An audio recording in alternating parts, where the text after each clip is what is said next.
இயேசுவின் ஜெப கோபுரம் ஊழியங்கள் வழங்கும்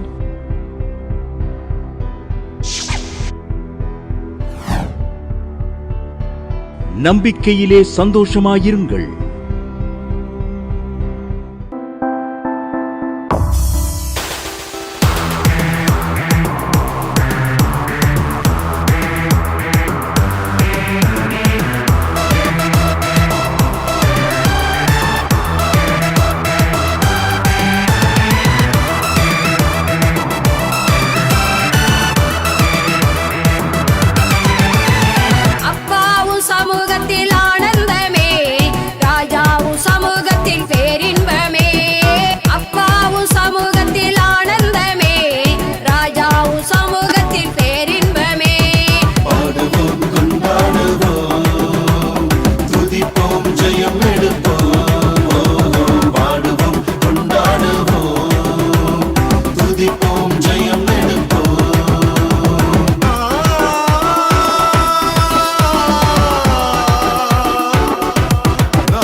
ரேச்சலுங்கிறவங்க மதுரையிலேருந்து எழுதியிருக்காங்க. நான் ஒவ்வொரு வாரமும் ஜாய் டிவி பார்ப்பேன். எனக்கு செய்வன கட்டு பயங்கரமாக இருந்துச்சு. நான் எங்கெங்கேயோ போய் ஜெபம் பண்ணேன். அந்த நேரத்துக்கு போகும், அதுக்கப்புறம் திருப்பி வரும், போய் வரும். எனக்கு கைகளாம் அப்படியே நடுங்கும், தூங்க மாட்டேன், ஏதாவது உளறிக்கிட்டே இருப்பேன் அந்த செய்வினைனால். எங்கெங்கேயோ போய் ஜெபம் பண்ணேன், ஆனால் அப்பப்போ கேட்கும், திருப்பி வரும். நான் ஒரு நாள் எலிசபெத் அம்மாவை சந்தித்து துதி ஆராதனை ஜெபத்துக்கு வந்தேன். வந்து சந்தித்து அந்த துதி ஆராதனை நானும் கலந்து கொண்டு செபித்தேன். கர்த்தர் அந்த நாள் முதல் எனக்கு இதுவரை அந்த செய்வனை கட்டு தாக்கலை. இப்போ நல்லா பிரிச்சுவல் இருக்கேன், நல்ல தொழில் ஆசீர்வதிக்கப்படுது, நான் என் பிள்ளைகள் நன்றாக இருக்கிறோம், எங்கள் வீட்டுக்காரர் நல்லா இருக்கார், இப்போ நாங்கள் சுகமாக இருக்கிறோம். அந்த செய்வனிலேருந்து எங்கள் குடும்பத்தை கர்த்தர் விடுதலை பண்ணார். கர்த்தரே நாமம் மகிமைப்படுவதாக எழுதியிருக்காங்க. நம்பிக்கையிலே சந்தோஷமாயிருங்கள். ஆண்டவராய் இயேசு கிறிஸ்துவின் நாமத்தினால அன்பின் வாழ்த்துக்களை தேவ சமூகத்திலிருந்து உங்களுக்கு கூறுகிறோம். இந்த நம்பிக்கையிலே சந்தோஷமா இருங்கள் நிகழ்ச்சிக்கு உங்களை அன்போடு கூட வரவேற்கிறோம். நாளைக்கு புது வருஷம் பிறக்க போகுது இல்லையா? அல்லேலூயா, தேங்க்யூ ஜீசஸ். இந்த வருஷத்தில் இது கடைசி ஓய்வு நாளாக ஞாயிற்றுக்கிழமையாக இருக்கிறது. இதுவரை கர்த்தர் உங்களுக்கு செய்த நன்மைகளை நீங்கள் என்ன செய்யணும்? கர்த்தரை சோத்தரிக்கணும். நம்ம ஒவ்வொருவரும் நன்றி அறிந்துள்ளவர்களாக இருப்பது அவசியமாக இருக்கிறது. தொடர்ந்து அந்த ஆண்டு முழுவதும் கர்த்தர் எப்படி நடத்தினாரோ, போன ஆண்டு நடத்தினவர் தொடர்ந்து இந்த ஆண்டு நடத்தினார். இனி வரப்போகிற காலங்களை என்ன செய்வார்? நடத்துவார், கண்டிப்பாக நடத்துவார். இந்த ஆண்டு முழுவதும் ஊழியத்தை தாங்கின, ஜெபித்த, உதவி செய்த ஒவ்வொருவரையும் கர்த்தர் கோடி மடங்கு பழியை பெருக செய்வாராக.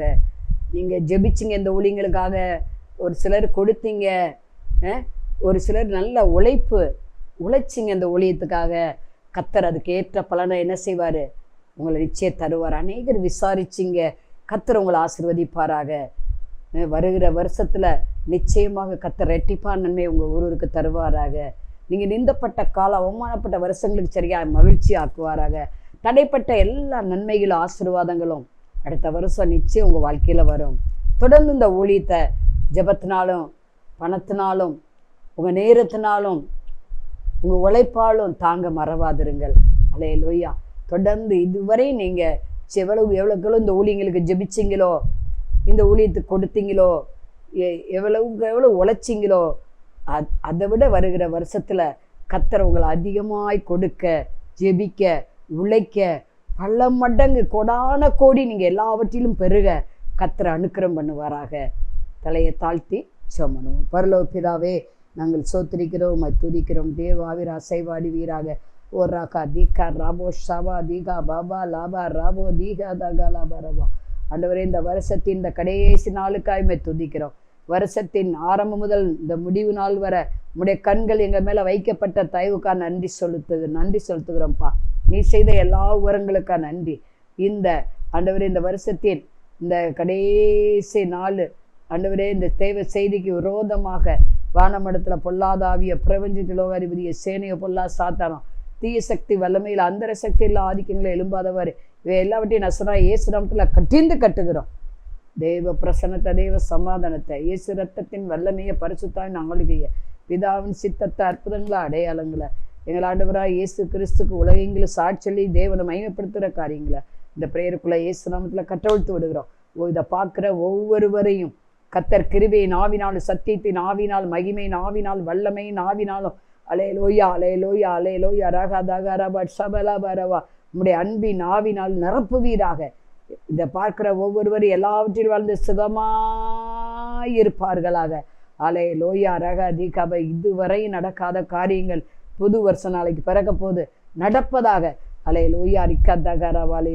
இந்த வருஷம் ஜெபத்துக்கு பதில் வராதெல்லாம் நாளைக்கு பிறக்க போகிற இந்த 2024 பதில் வருவதாக, சடிதியாய் வருவதாக. தேவாவிர அசைவாடி வீராக. இயேசு நாமத்தை பிதாவே, ஆமென்.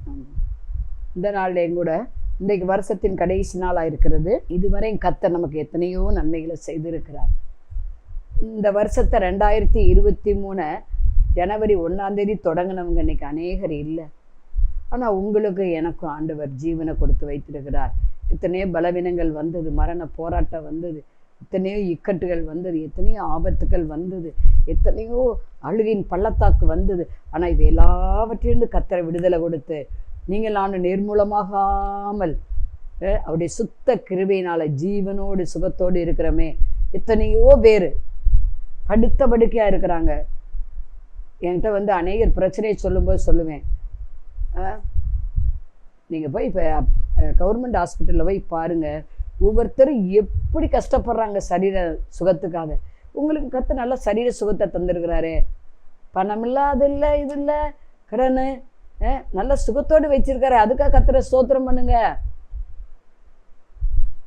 விபத்து பகுதிக்கு போனீங்கன்னா அவங்க என்ன கஷ்டப்படுறாங்க. நமக்கு கர்த்தர் போக்குவரத்து ஆசீர்வதித்து காத்தாரே, சின்ன சேதமின்றி காத்தாரே. அதுக்காக கர்த்தர் நீங்கள் ஸ்தோத்திரம் பண்ணணும்.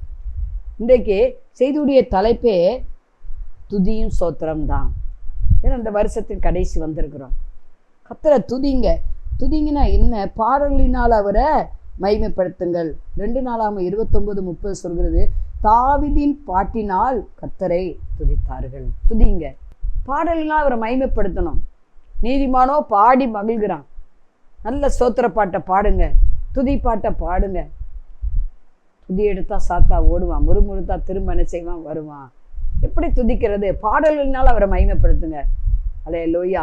அவர் செய்த நன்மை, எத்தனை நன்மைகள் எனக்கு செய்தீர், அதெல்லாம் எண்ணி துதிங்க ஆண்டவரை, பாடுங்க. அதுபோல் 147 சங்கீதம் 7 சொல்லுகிறது, கர்த்தரை துதியுடன் பாடி கொண்டாடுங்கள், நம்முடைய தேவனை சுரமண்டலத்தினால கீர்த்தனம் பண்ணுங்கள். நமக்கு கீபோர்டு வாசிக்க தெரியாட்டாலும் பரவாயில்ல, கிட்டார் வாசிக்க தெரியாட்டாலும் பரவாயில்ல, நல்ல கர்த்தர் 10 விரல்களை தந்திருக்கிறார் இல்லையா? 10 நரம்புலினாலுமே துதிப்பேன். 150 சங்கீதத்தில் எழுதப்பட்டிருக்கு, நாசில் சுவாசமுள்ள யாவும் கர்த்தரை துதிப்பதாக. ஒரு ஊழியக்காரர் இப்படி சொன்னார், பறவைகள்லாம் காலைல அதிகாலைல எலும்பி என்ன செய்யுது? துதிக்குது. கோழி என்ன செய்யுது? கோழி கிராமங்களில் இன்னைக்கு உண்டு அந்த பழக்கம். கோழி கூவிருச்சு. சேவல் தான் கூவும், அவங்க சொல்கிறது கோழி கூவிருச்சும்பாங்க. ஆனால் வந்து அந்நேரம் எழும்பிடுவாங்க பாருங்களேன் தங்களுடைய வேலையை பார்க்குறதுக்கு. இதே போல் நீங்கள் நானும் அதிகாலையில் அவரை துதித்து பாடணும். நல்லா கர்த்தரை ப்ரைஸ் பண்ண ஆரம்பிங்க. எழும்பின உடனே, கர்த்தாவே ஆயுசு நாட்களை ஒரு நாள் கூட்டி கொடுத்துரு. எத்தனை பேர் படுத்திருக்கும் போதே மரித்து போயிடுறாங்க அட்டாக் வந்து. ஆனால் கர்த்தர் நமக்கு நல்ல சுகமான நித்திரையை கொடுத்து உயிரோடு ஒவ்வொரு நாள் வச்சாரே, 365 நாள் வச்சாரே. அவர் என்ன செய்யணும்? பாடலினால் அவரை மகிமைப்படுத்தணும். அதே போல் சுரமண்டலத்தினால அவர் என்ன செய்யணும்? நம்ம மகிமைப்படுத்தணும். நல்லா கைத்தாளங்களோடு. தாவீது எப்படி கர்த்தருடைய பெட்டிக்கு முன்பாக நடனமாடி கர்த்தரை துதிக்கிறாரு. அல்லேலூயா, அல்லேலூயா. கைகளை கொட்டி நல்ல கைகளை அசைத்து ஆண்டவருக்கு என்ன செய்யணும்? நன்றி சொல்லணும். சில பாருங்க அப்படியே நிற்பாங்க, நான் பார்த்துருக்கேன் ஆராதிக்கிறத, கொஞ்சம் கூட அசைய மாட்டாங்க பாருங்க. கர்த்தரை நல்லா ஆடி பாடி கர்த்தரை என்ன செய்யணும்? துதிக்கணும். ஒழுங்கீனமாக ஆடக்கூடாது. ஒருத்தரை போய் இடிச்சுக்கிட்டு அப்படிலாம் செய்யக்கூடாது. நல்ல நமக்கு நாமே கைகளை உயர்த்தி என்ன செய்யலாம்? கர்த்தரை துதிக்கலாம். ஆடி பாடி அல்லேலூயான்னு சொல்லி அவரை மகிமைப்படுத்தலாம். அவர் செய்த நன்மைகளை எண்ணி எண்ணி துதித்து சோத்திரம் பண்ணுங்க. சோத்திரத்தினால்தான் கிருபை பெருகும். அதே போல் இங்கே நம்ம பார்க்குறோம், ஏசாயா 43:21 இந்த ஜனத்தை எனக்கென்று ஏற்படுத்தினேன், இவர்களின் துதியை சொல்லி வருவார். கர்த்தர் நம்மளை உண்டாக்கினதே துதிப்பதற்காகத்தான், சோத்தரிப்பதற்காகத்தான் என்பதை மறந்து போயிடக்கூடாது. 147 சங்கீதம் 1 சொல்லுகிறது, கர்த்தரை துதியுங்கள், அது நல்லது, துதித்தலே இன்பமும் ஏற்றதுமா இருக்கிறது. இன்றைக்கு செய்தியுடைய தலைப்பு துதியும் சோத்திரம் தான் சொன்னேன் இல்லையா? அதுக்கு ஆதாரமாக 147:1 சொல்லுகிறது, கர்த்தரை துதியுங்கள், அது நல்லது. எதுக்கு துதிக்கணும்? துதிச்சா நல்லது. முறுமுறுத்தா சாத்தான் திரும்ப வந்துடுவான். முறுமுறுக்க கூடாது. என்ன ஆண்டவர் செஞ்சார் பெருசா? ஆண்டவரை தேடாதவங்களாம் எவ்வளோ நல்லா இருக்காங்க. கார் வாங்குறாங்க, கார் மேலே காரு, வீடு மேலே வீடு, அது அவங்களாம் நல்லா இருக்காங்க, கொளுத்த கன்ற போல இருக்காங்க. நம்மதான் கழுதை தெரிஞ்ச மாதிரி தெரிஞ்சுக்கிட்டு இருக்கோம். இப்படிலாம் யாரும் சொல்லாதீங்க. முறுமுறுக்க கூடாது. சரியா? கர்த்தர் இதே நன்மையாக முடிய பண்ணுவார். தேவனுடைய ராஜ்யம் புசிப்பும் குடிப்பும் அல்ல. இந்த அதாவது இம்மைக்காக நம்ம ஆண்டவரை தேடினோம்னா நம்ம மற்ற எல்லாரை பார்க்கிலும் பரிதவிக்கப்பட்டு போயிடுவோமா? ஜாக்கிரதை. கர்த்தர் போன வருஷத்தோடு இந்த வருஷம் ஆவிக்குரிய வாழ்வில் உயர்வு தந்தாரே, இன்னும் தரிசனங்களை தந்தாரே, பேசினாரே, நடத்தினாரே, மனுஷ தயவ கட்டளையிட்டாரே, தேவ தயவ கட்டளையிட்டாரே, தேவ கிருபை இருந்ததே. கர்த்தர் கர்த்தருடைய கரம் நெய்மியா மேலே இருந்தது போல் நம்ம மேலே இருந்ததே, வழி நடத்தினதே. பகலில் மேகஸ்தம்பம், இரவில் அக்கினி ஸ்தம்பமாக இருந்து இதுவரையும் நடத்தினாரே. கர்த்தருக்கு என்ன செய்ய? நம்ம நன்றி சொல்ல வேண்டும். அதான் ஒரு பக்தன் பாடுகிற, நன்றி சொல்லாமல் இருக்கவே முடியாது, பல நன்மை செய்த இயேசுவுக்கு நன்றி நன்றி நன்றி என்று சொல்லி நான் துதிப்பேன் அப்படின்னு சொல்லி என்ன செய்யறாரு? பாடுறாரு. அல்லேலூயா. நீங்கள் நானும் நன்றி அறிவுள்ளவளாக இருக்க வேண்டும். எத்தனை நன்மைகள் நமக்கு செய்திருக்கிற இந்த வருஷத்துல சொல்லுங்க பாப்பா. ஒரு நன்மையும் செய்யலைன்னு நம்ம சொல்ல முடியாது. கிறிஸ்தவ பிள்ளைக்கு அது சொல்லவே முடியாது. Hallelujah, hallelujah. Thank you Jesus. இங்கே நம்ம பார்க்குறோம், நம்மை உண்டாக்கினதே கர்த்தரை துதிப்பதற்கு தான். இந்த ஜனத்தை எனக்கென்று ஏற்படுத்தினேன், இவர்களின் துதியை சொல்லி வருவார்கள். அவர் துதி சொல்ல சொல்ல சொல்ல என்ன ஆகும்? கட்டுகள் உடையும். இங்கே பார்க்குறோம், இதுவரையும் கட்டுகள் அப்படியே இருக்கா? அது செய்வினையாக இருக்கலாம், மந்திரமாக இருக்கலாம், திருமண தடையாக இருக்கலாம், கற்பத்தின் கனியை இல்லாதபடி கற்பை அடைச்சிருக்கலாம், வேலை ஸ்தலம் பூட்டி இருக்கலாம், ஒரு பதவி ப்ரமோஷன் வராமல் இருக்கலாம், உங்கள் பிள்ளைய வாழ்க்கையில் ஒரு ஒற்றுமை ஒரு சமாதானம் இல்லாமல் இருக்கலாம், ஒரே சண்டை சச்சரவாக இருக்கலாம், உங்கள் குடும்பத்துலேயே சண்டை சச்சரவாக இருக்கலாம். என் வீட்டுக்காரர் குடிக்கிறாரு, என் பிள்ளைய என்ன குடிச்சிட்டு தான் இருக்காங்க, வருஷ கணக்காக மனம் திரும்ப மாட்டேங்கிறாங்க, சர்ச்சுக்கு வர மாட்டேங்கிறாங்க. பரவாயில்ல, கர்த்தரை துதிங்க. நிச்சயம் அவங்க ரட்சிப்புக்காக நீங்கள் ஜெபம் பண்ணியிருக்கீங்க, நிச்சயம் அவங்க ரட்சிக்கப்படுவாங்க. ஆண்டவருடைய நேரத்தில் அவங்கள ரட்சிப்பார். ஆண்டவரே, உம்முடைய வேலையில் நீங்கள் ரட்சிக்கிறதுக்காக மனம் திரும்ப பண்ணுகிறதுக்காக கர்த்தாவே உண்மை சோத்தரிக்கிறோம். எல்லாவற்றிற்கும் ஒரு கால ஆண்டவர் வச்சிருக்கிறாரு. விதைக்க ஒரு காலம், அறுக்க ஒரு காலம், நட்ட ஒரு காலம், பிடுங்க ஒரு காலம், இடிக்க ஒரு காலம், அதை ஸ்ட்ராங் படுத்துவதற்கு ஒரு காலம் வச்சிருக்காரு ஆண்டவர் இல்லையா? ஆகவே இதை பார்த்து கொண்டு இருக்கிற அருமையான சகோதரி சகோதரியே, எல்லாவற்றையும் கர்த்தரை ஸ்தோத்திரம் பண்ணுங்கள். நன்மையோ தீமையோ, கெட்டதோ நல்லதோ, மரணமோ ஜீவனோ, சுகமோ பலவீனமோ, வறுமையோ செழிப்போ, எதுவாக இருந்தாலும் கர்த்தரை ஸ்தோத்திரம் பண்ணுங்க, துதிங்க.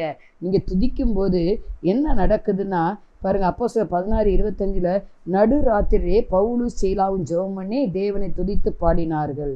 நல்லா ஆண்டவரே இயேசுவை புகழ்ந்து பாடி துதிச்சிருக்காங்க இல்லையா? அவங்க சிறைச்சாலையில் தலைகீழ கட்டப்பட்டிருந்தாங்களாம். பாருங்க, சரியா தொழுமரத்தில் கால்கள் கட்டப்பட்டிருக்கு. நம்ம நல்லா இருக்கோம், கால்கை நம்மளை யாரும் கட்டலாம் செய்யல, நம்ம ஏன் துதிக்க மாட்டேங்கிறோம்? பாருங்க, அவங்க அந்த சூழ்நிலையை என்ன செய்கிறாங்க, பாடி துதித்தாங்களாம், ஜெபம் பண்ணி பாடி துதிச்சாங்க. இதனால நடந்தது என்ன, அந்த சிறைச்சாலை கதவுகளை என்ன செஞ்சது, அப்படியே திறந்துருச்சு. அது இருந்ததான் அப்புறம், அதாவது ஆவியானவர் தெளிவாக உணர்த்துற, இதுவரை உங்கள் ஜெபத்துக்கு அசைவே இல்லாமல் இருக்கலாம், இன்னும் அப்படியே தானே இருக்கு, ஒன்றும் மாற்றம் இல்லையே, போன வருஷம் எப்படி போச்சா அப்படிதான் இந்த வருஷம் போச்சு அப்படின்னு நீங்கள் ஒருவர் நினைக்கலாம். கர்த்தர் சொல்கிறார், இந்த நாளில் நீங்கள் துதிங்க. இது இப்போ 7:30 to 8 தான் நம்ம ப்ரோக்ராம். இன்னும் எத்தனை மணி நேரம் இருக்குன்னு, 3 மணி நேரம் இருக்குது. 9, 10, 11, 12, இன்னும் 4 மணி நேரம் இருக்குது. இந்த 4 மணி நேரத்தில் 1 மணி நேரமாவது கர்த்தரை துதிக்க ஆரம்பிங்க, துதிக்க ஆரம்பிங்க. உங்கள் அசையாததெல்லாம் அசையும். கண்டிப்பாக ஆண்டவர் உங்கள் பிள்ளை இருதயத்தை அசைப்பார், உங்கள் கணவர் உள்ளத்தை அசைப்பார். இன்னும் எங்கள் வீட்டுக்கார ரட்சிக்கப்படலை ஆண்டவரே, பிள்ளை ரட்சிக்கப்படலை, என் கூட பிறந்தவங்க ரட்சிக்கப்படலை, இன்னும் அந்த சொத்து வரலையே, இன்னும் அந்த கோர்ட்டு பிரச்சனை முடியலையே, இன்னும் அந்த காரியம் நடக்கலையே, இன்னும் அந்த பலவீனம் அப்படியே இருக்கே, வியாதி அப்படியே இருக்கே, இன்னும் சுபாவம் அப்படியே இருக்கே, இன்னும் என் மாறலையே, என் பிள்ளை மாறலையே, என் கணவர் மாறலையே, என் மனைவி இன்னும் மாறலையே. பரவாயில்ல, அந்த இருக்கிற நிலைமையில் என்ன செய்யுங்க, கர்த்தரை துதிங்க.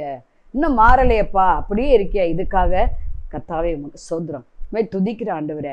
பாருங்க, பவுலும் சீலாவும் அந்த சிறைச்சாலையில் கட்டப்பட்டிருக்காங்க, அவங்களால நகலவே முடியாதான். கால்கள் கட்டப்பட்டால் எங்கே போக முடியும், என்ன செய்ய முடியும்? ஆனால் அவங்க வாயை கட்ட முடியல யாராலும். அல்லேலூயா. கர்த்தர் நம்மளை வாயை எதிர்க்கு கொடுத்துருக்காரு, சாப்பிட மட்டும் இல்லை, மற்றவங்களை குறை சொல்கிறதுக்காக இல்லை, அவரை துதிப்பதற்கு, பாடல்களால் அவரை மகிமைப்படுத்துவதற்கு, விண்ணப்பம் பண்ணுவதற்கு, கர்த்தருடைய நாமத்தை பேசுவதற்கு, நல்ல நல்ல காரியங்களை, சமாதானத்தின் காரியங்களை சுவிசேஷமாக அறிவிப்பதற்கு தான் நமக்கு கர்த்தர் வாயை கொடுத்துருக்கிறார். எத்தனை ஊமைகளை பார்க்குறோம். ஊமையர் பேசவும், செவிடர் கேட்கவும், குருடர் பார்வையடையும், சப்பானி நடக்கவும், மரித்தோர் உயிரோடு எழும்பவும், தரித்திரருக்கு சுவிசேஷம் அறிவிக்கவும் கர்த்தர் எழுந்தருளி இருக்கிறார். அல்லேலூயா. கர்த்தாகாராபாரிகே. ஆகவே இதை பார்த்து கொண்டு இருக்கிற அருமையான சகோதரி சகோதரியே, உங்கள் இருக்கிற நிலைமையில் நீங்கள் துதிங்க. பவுலு சீலா போல துதிச்சிங்கன்னா எல்லா கட்டுகளும் விழுகும், அவங்க கட்டு மட்டும் விழுகாது. நீங்கள் யார் யாருக்கெல்லாம் ஜெபமணி நடக்கலையோ எல்லா கட்டுகளும் விழுக போகுது. இந்த கடைசி மணி நேரத்தில் நீங்கள் வேணால் எழுதி வைங்க, சாட்சியாக கர்த்தர் உங்களை நிறுத்துவார். முறுமுறுக்காதீங்க. ஆண்டவரே, முறுமுறுத்த தவிர மன்னிச்சிடுங்க. என்னத்தை ஆண்டவர், ஜெபத்தில் ஒருவேளை நீங்கள் சோர்ந்து போயிருக்கலாம், இதுவரையிலும் செபிச்சு ஒன்றும் நடக்கலை அப்படின்னு கண்டு விசுவாசிக்கிறவங்களா இருக்கலாம், காணாமல் விசுவாசிக்கிறவங்க பாக்கியவான்கள். ஆண்டவரே, நான் விசுவாசத்தோடு தானே ஜெபம் பண்ணேன், இன்னும் நடக்கலைன்னு ஒருவேளை நீங்கள் சொல்லலாம். துதிக்க ஆரம்பிங்க. ஏன்னா பிலிப்பியர் 4:6 அப்படி தான் சொல்லுது, நீங்கள் ஒன்றுக்கு கவலைப்படாமல் உங்கள் விண்ணப்பங்களை சோத்திரத்தோடே கூடிய ஜெபத்தினால் வேண்டுதல் அனுசிங்க நீங்கள் தெரியப்படுத்துங்கன்னு இருக்கு. சோத்திரம் பண்ணுங்க, இதுக்காக துதிங்க கர்த்தரை.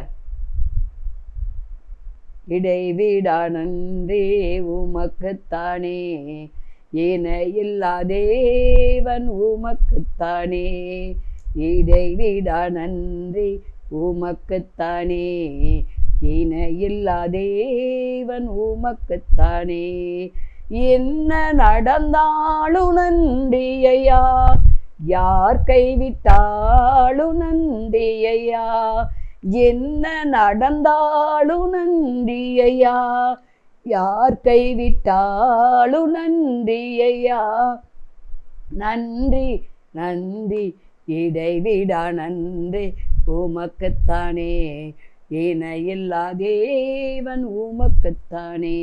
அல்லேலூயா. என்ன நடந்தாலும், என்ன நடந்துச்சு இந்த வருஷம் உங்களுக்கு? பெரிய கஷ்டம் வந்துருச்சா? துதிங்க ஆண்டவரை, சோத்திரம் பண்ணுங்க. பாருங்க, நாளையிலிருந்தே, ஏன்னா பைபிள் எழுதப்பட்டிருக்கு யோசுவா 3:5, இன்றைக்கு உங்களை பரிசுத்தமாக்கி கொள்ளுங்கள், நாளைக்கு கர்த்தர் உங்க மத்தியில் அற்புதங்களை செய்வார். நாளைக்கு பாருங்க, வருஷப்பிறப்பு கர்த்தர் பெரிய காரியங்களை செய்வார். அந்த வருஷம் இந்த வருஷம் செய்யாதெல்லாம் செய்வார். எல்லாம் கெட்டதோ நல்லதோ, பலவீனமோ நல்ல சுகமோ, மரணமோ ஜீவனோ, எது நடந்திருந்தாலும் சரி, இந்த வருஷம் என்ன நடந்தாலும் நன்றி ஐயா. யார் நீங்கள் நம்பினவங்க ஒருவேளை கைவிட்டு போய் நிற்கலாம். நீங்கள் கட்டின புருஷன் கைவிட்டுக்கலாம், கட்டின மனைவி கைவிட்டுக்கலாம், பிள்ளைகள் உங்களை விட்டு கல்யாணம் ஆன உடனே மனைவி பேச்சை கட்டு போயிருக்கலாம் உங்களை கவனிக்காமல். ஆனால் அதுக்காக கர்த்தரை சோத்திரம் பண்ணுங்க, சபிக்காதீங்க, சோத்திரம் பண்ணுங்க. உங்களை துன்பப்படுத்துவதற்காக ஜெபம் பண்ணுங்கள் இருக்கு. உங்களை இதுவரை துன்பப்படுத்தின காரியங்களுக்காக சோத்திரம் பண்ணி ஜெபம் பண்ணுங்கள். அப்பொழுது பாருங்க, உங்களுடைய சிறையிருப்பு மாறும். பவுல் சீலாவையும் கர்த்தர் பாருங்க சிறையிலேருந்து கொண்டு வந்தார். சிறைச்சாலையிலேருந்து எல்லா குற்றவாளிகளும் விடுதலாக்கப்பட்டாங்க. சிறைச்சாலைக்காரை அடித்து துன்புறுத்துறவனே குடும்பமாக ரட்சிக்கப்பட்டான். வர்ற வருஷத்தில் நீங்கள் இன்றைக்கி சோத்திரம் பண்ணுங்கள். எது நடக்கலையோ, எது நடந்ததோ அதுக்காக சோத்திரம் பண்ணுங்கள். குடும்பம் ரட்சிக்கப்படலையா, சோத்திரம் பண்ணுங்கள். அடுத்த வருஷம் நீங்களும் உங்கள் வீட்டாரும் கர்த்தரையே செய்ப்பீங்க. இதுவரை நடக்காத எல்லா நன்மைகளும் உங்களுக்கு வீடு தேடி வரும். சரி, அடுத்து 2 நாளாகமோ 2:12 தாவீதுக்கு ஒரு குமாரனை அருளிய தேவனுக்கு சோத்திரம். உங்கள் பிள்ளைகளுக்காக கர்த்தரை சோத்திரம் பண்ணுங்க. ஒரு சௌரி இப்படி சொன்னாங்க, எனக்கு பிள்ளையே பிறக்காம இருந்தாலும் நலமாக இருக்குமே. அவங்களுக்கு ஆணொன்னு பொண்ணுன்னு கீழ்ப்படிய மாட்டேங்காங்களே, தாயின் போதகத்தை தள்ளாதேன்னு இருக்கு. தாய் மதிக்கவே மாட்டேங்காங்களே, தகப்பனை மதிக்கவே மாட்டேங்கிறாங்களே. ஏன்னா தாய் தகப்பனை நிந்திக்கிறவுடைய தீபம் காரியூரில் அணைஞ்சு போகுன்னு இருக்கு. பிள்ளைகள் அணைந்து போகாதபடி எதுக்கு தாயின் தகப்பனையும் கனம் பண்ணணும்னு எபேசியர் 6 நம்ம வாசிக்கிறோம். உன் பின்னாட்கள் நன்றாக இருப்பதற்கு உன் தாயின் தகப்பனையும் கனம் பண்ணுவாயாக, நீ நீடித்த நாளாக நல்லா இருப்பதற்கு கனம் பண்ணுன்னு இருக்கு பைபிளில். கனம் பண்ணுங்க. இதுவரை நீங்கள் ஒருவேளை வாலிப பிள்ளைங்க கனம் பண்ணாமல் இருந்திருக்கலாம். உங்கள் பெற்றோரை கனம் பண்ணுங்க. எனக்கு பிடிக்காதா எங்கள் அம்மா பேசுகிறாங்க, எனக்கு பிடிக்காத எங்கள் அப்பா செய்கிறாரு அப்படின்னு ஒருவேளை நீங்கள் சொல்லலாம். பிள்ளையின் இருதயத்தில் மதியினை ஒட்டி இருக்குமா, தண்டனின் பிரம்பு அதை எடுத்து விடுமா. ஒரு ஊழியர் எப்படி சொன்னார், நீங்கள் கண்டிக்கிறதெல்லாம் 5 வயசுக்குள்ளே வச்சுக்கோங்க. அப்போ எனக்குள்ள ஒரு கேள்வி, நம்மளே 5 வயசில் ரட்சிக்கப்படலை, நம்ம பேரோ பேத்திகளோ என்ன செய்யலை, நம்ம பிள்ளைகளோ 5 வயசில் ரட்சிக்கப்படலை. இப்போ என்னிலிருந்த ரட்சிப்பு விசுவாச சந்ததி எனக்கு என்னிலிருந்த உருவாகுது. என்னுடைய தாய் தகப்பன், என்னுடைய அவங்க தாய் தகப்பன், இப்படி 4 தலைமுறை, எல்லா தலைமுறையும் புறஜாதியிலிருந்து தான் வந்தோம். அதே மாதிரி எங்கள் வீட்டுக்காரர் அப்படித்தான். ஆபிரகாம் அதுக்கு முந்தி புறஜாதியாத்தான் இருந்தான் இல்லையா, அவன்லேருந்து தான் ஆசீர்வாதம். ஆபிரகாம் சந்ததியாக நீங்கள் நானும் இருக்கிறோம். அவன் எல்லாத்தையும் விட்டுட்டு ஆண்டவருக்காக வந்தான். ஆண்டவர் எதை விட சொன்னாலும் எல்லாத்தையும் விட்டான். நம்மளும் அப்படி விட்டு வரணும். சொந்தம் வேணும், பந்தங்கள் வேணும் அப்படின்னு நம்ம நினச்சா முடியாது. கர்த்தர் நம்ம கொடுத்த பிள்ளைகளுக்காக ஸ்தோத்திரம் பண்ணுங்க. அப்பொழுது என்ன நடக்கும்னா, ஏசாயா 8:18 சொல்லுகிறது, நானும் கர்த்தர் என கொடுத்த பிள்ளைகளும் இஸ்ரவேலில் அடையாளங்களாகவும் அற்புதங்களாகவும் இருக்கும். வருகிற வருஷம் உங்களையும் உங்கள் பிள்ளைகளையும் வர்த்திக்க பண்ணுவார். ஆண்டவர் சாட்சியாக நிறுத்துவார். அற்புதங்கள் அடையாளங்களமாக வைப்பார். சோத்திரம் பண்ணுங்க. பிள்ளை கீழ்ப்படியிலையா, சோத்திரம் பண்ணுங்க. இது நடக்கலையா, சோத்திரம் பண்ணுங்க.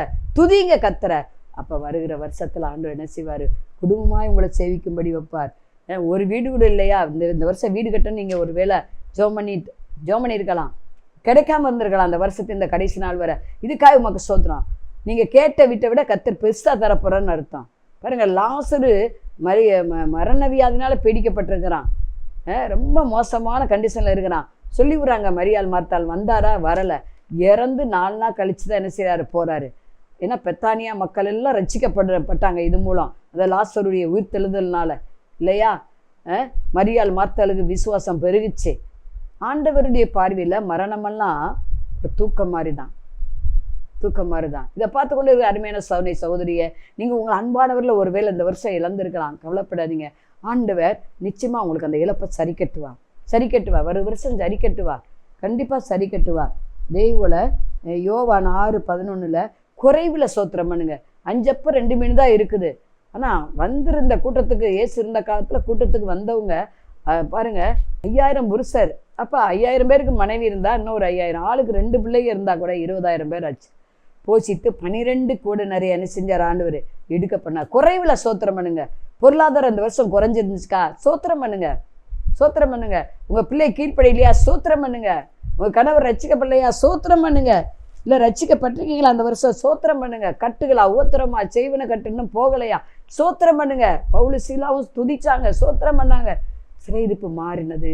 சிறையிருப்பிலிருந்து வந்தவங்க தான் எருசலேம் தேவாலயத்தை கட்டினாங்க. அடுத்த வருஷம் நீங்களும் உங்கள் பிள்ளைகளும் ஆண்டவருக்காக எழும்ப போகிறீங்க. குடும்பமாக அவரை தொழுது கொள்ள போகிறீங்க. சந்ததியாக தொழுது கொள்ள போகிறீங்க. சந்தேகமே இல்லை. தலையை தாழ்த்தி நம்ம ஜெபம் பண்ணுவோம். இழப்பு மத்தியில் நீங்கள் சோத்திரம் பண்ணுங்க. யோவேல் 2ஆம் அதிகாரத்தில் எழுதப்பட்டிருக்கு இல்லையா? யோவேல் 2:21, தேசமே பயப்படாத, நீ மகிழ்ந்து கலிகூறு, கர்த்தர் பெரிய காரியங்களை செய்வார். 2ஆம் அதிகாரம் யோவேல் 25-26 பாருங்க. வெட்டுக்கிளி, பச்சை புழுகு, முசுக்கட்டை பூச்சி தின்று போட்டதால திரும்ப அழிப்பேன். இந்த வருஷம் நீங்கள் இழந்ததெல்லாம் வருகிற வருஷம் ஆண்டவர் புதிய தானியத்தினால, புது ஆசீர்வாதத்தினால உங்கள் களஞ்சிய பூரணமாய் நிரம்ப வேண்டுமானால், உங்கள் ஆலையில் திராட்சரசம் புரண்டோட வேண்டுமானால், நீங்கள் என்ன பண்ணுங்க? இழப்புகளுக்காக சோத்திரம் பண்ணுங்க. கொடுத்ததுக்காக சோத்திரம் பண்ணுங்க. ஆண்டவர் கொடுக்காதவைகளுக்காக சோத்திரம் பண்ணுங்க. அப்பொழுது நிச்சயம் ஆண்டவர் வருகிற வருஷத்தில் எல்லாவற்றையும் நிரப்புவார். ஜெபம் பண்ணுவோம். கர்த்தாவே சோத்திரிக்கிறோம், துதிக்கிறோம். இதுவரை நீர் செய்த எல்லா உபகாரங்களுக்காக நாங்கள் உண்மை சோத்திரிக்கிறோம், துதிக்கிறோம். ஆண்டவரே, முறுமுறுத்ததை மன்னியும், சந்தேகப்பட்டதை மன்னியும். ஆண்டவரே, இதை பார்க்குற ஒவ்வொருவருக்கும் ஆண்டவரே ரிகாதாபா துதித்தலே இன்பமும் ஏற்றதுமா இருக்கிறது. துதி அபிஷேகத்தை நிரப்புங்க. துதியின் ஆடையினால் நிரப்புங்கப்பா. சோத்திர பலியினால் வாயை நிரப்புங்கப்பா. ஓ ராக்கா தீகா ராபா டீகா ஷே ஓ ராபோ தீகா பாபா லாபா ராபா. இதை பார்த்து கொண்டு இருக்கிற ஒவ்வொருடைய குறைவுகளும் கிறிஸ்து மேல் நிறைவாவதாக. புது வருஷத்தை, இந்த வருஷம் எதுக்காக இதை பார்க்குறவங்களாம் ஜெபிச்சாங்களோ, என்னென்ன நடந்திருக்கோ அதுக்காய் சோதரம். ஆண்டவர் எந்தெந்த ஜெபத்துக்கு நான் பதில் வரலையோ, வருகிற வருஷம் ஆண்டவரே ரெட்டிப்பான நன்மைகள் வரட்டும். ஆண்டவரே, வர்ற வருஷம் ஜெபத்துக்கு பதில் வரட்டும். ஆண்டவரே, நினைச்சதை விட வேண்டிக் கொண்டதை விட அதிகமாய் செய்வீராக. இயேசு நாமத்தில் எல்லா துதி சொத்துறதை எடுக்கிற ஜீவ நல்ல பிதாவே, ஆமென். மாணவர்களே, அதிசய கல்வாரி ஊழியங்கள் மூலம் ஒவ்வொரு மாதமும் தேவனால் எல்லாம் கூடும் பத்திரிகையை நாங்கள் வெளியிடுகிறோம். தேவ சமூக பாடல்கள் DVD, ACD, இந்த பாடல்களை நாங்கள் வெளியிடுகிறோம். அதிசய கல்வாரி ஊழியம் இது தீர்க்க தரிசன ஜெப ஊழியமாக நடைபெறுகிறது. இந்த ஊழியங்களுக்காக ஜெபிக்க, காணிக்கையை அனுப்ப தாங்க மறவாதிருங்கள். ஜெபிக்கிற, கொடுக்கிற, உழைக்கிற உங்கள் ஒவ்வொருவரையும் ஆண்டவர் தாமே ஆபிரகாமை ஆசீர்வதித்தது போல சகல விதத்திலும் உங்களை ஆசீர்வதிப்பாராக. ஆமென். அன்பிற்குரியவர்களே, இந்த ஊழியத்தை உங்கள் காணிக்கைகளால் தாங்குபவர்களின் கவனத்திற்கு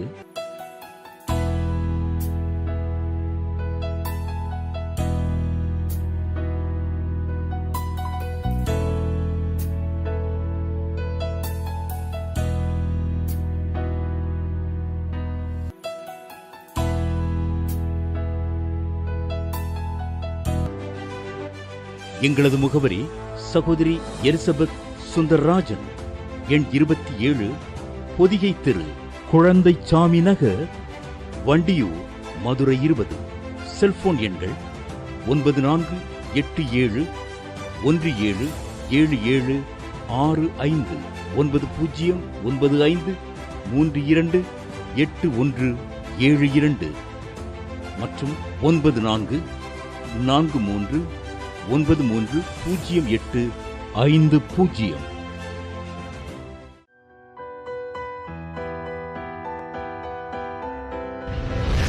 கர்த்தர் உங்களை ஆசீர்வதிப்பாராக.